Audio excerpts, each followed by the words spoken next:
section, we are going to be talking about inviting. So please focus on this, guys, because I know this is usually everyone gets their goals done. Everybody gets their contacts done. And then it gets to the inviting. It's like everybody starts panicking, right?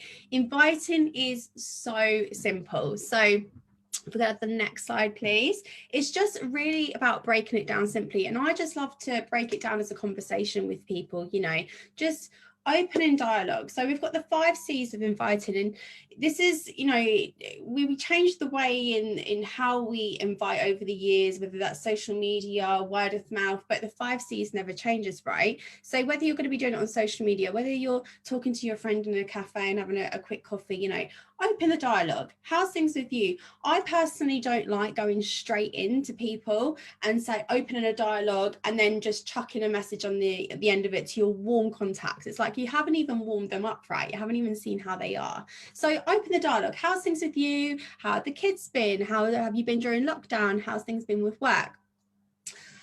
They're going to then come back to you, right? They're going to touch base and, oh, Holly, everything's cool. Been really, really busy with the kids, but things are slowing down a little bit now that we're out of lockdown. Work's going okay.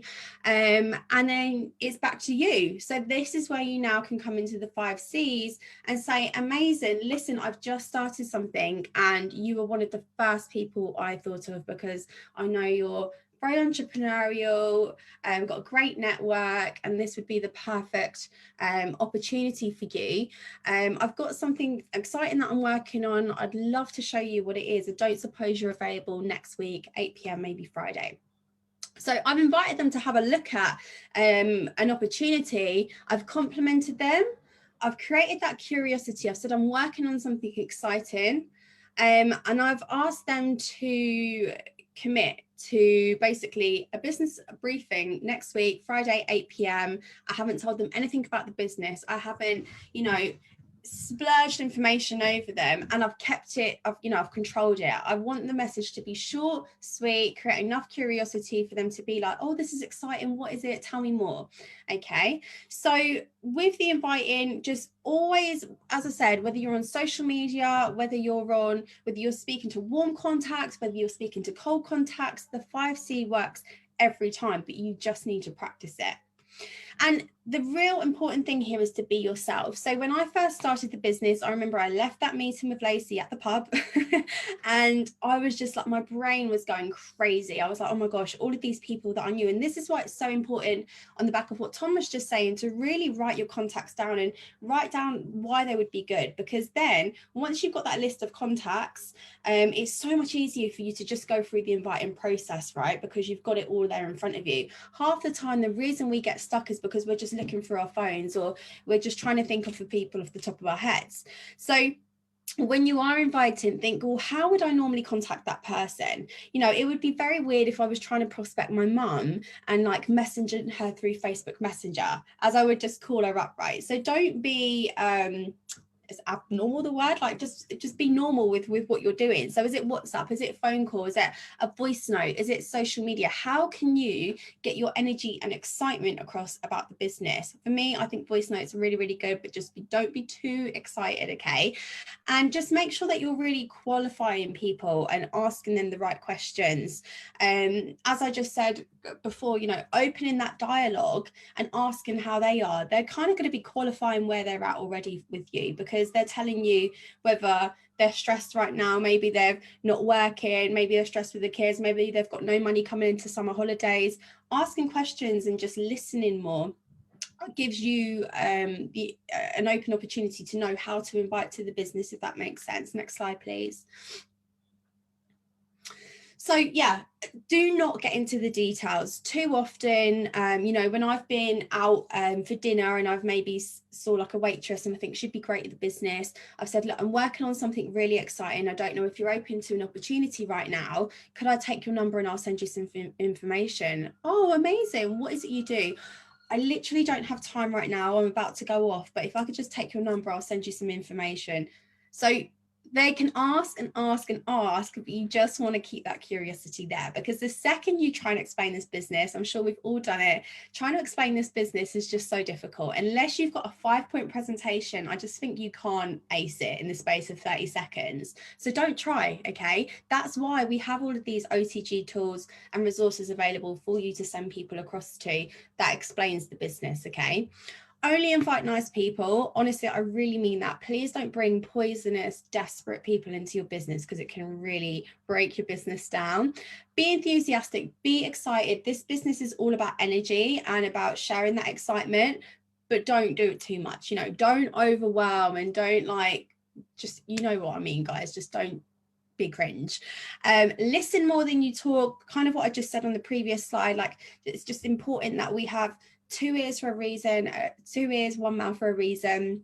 And sometimes, again, we're so excited about like, join my team, and it's not about you, it's about them. How can we help them? Is it the right time to invite them? Because also when you're inviting, you're not always just inviting to the business. You could be inviting them to like a product showcase, inviting them to try a demonstration of a product. How can we help them get into the business or become a customer, okay? And don't be afraid of the questions. I know when you're new in the beginning, sometimes half the reason people don't want to approach people is because they're worried about the response that they're going to get back. They will usually be answered during the presentation, but it's okay to say, do you know what, I don't know, I'll come back to you, or I'll speak to my upline.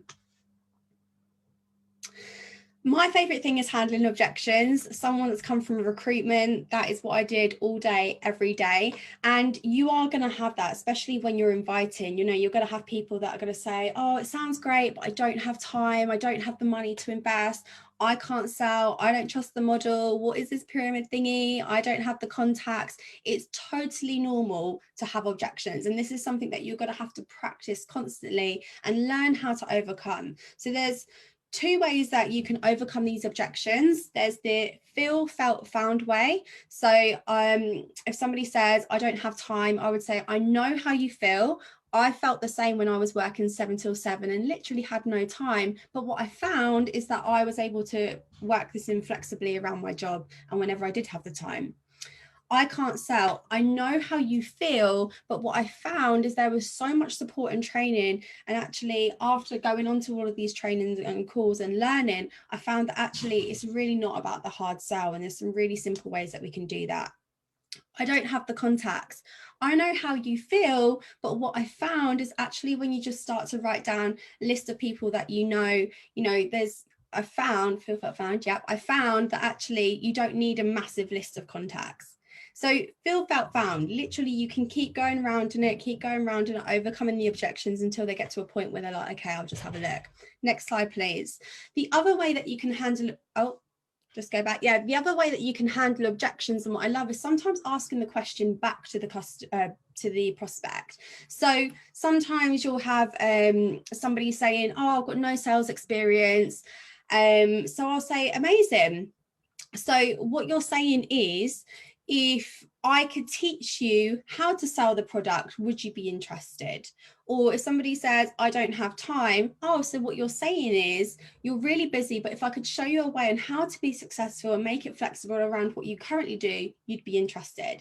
An objection is never a no. It's usually just somebody kind of like worrying or wondering how they're going to fit it in and around their lifestyle. I hope that makes sense. So take a picture of this slide if you haven't already. It just really helps. So handling objections is just about practice.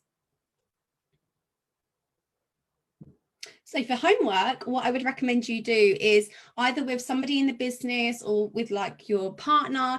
You know, I've always feel like partners are the best people for this homework because they're always giving you objections around the business anyway. So just get them to fire them at you and practice the feel, felt, found into the point where they might even sign up to your business.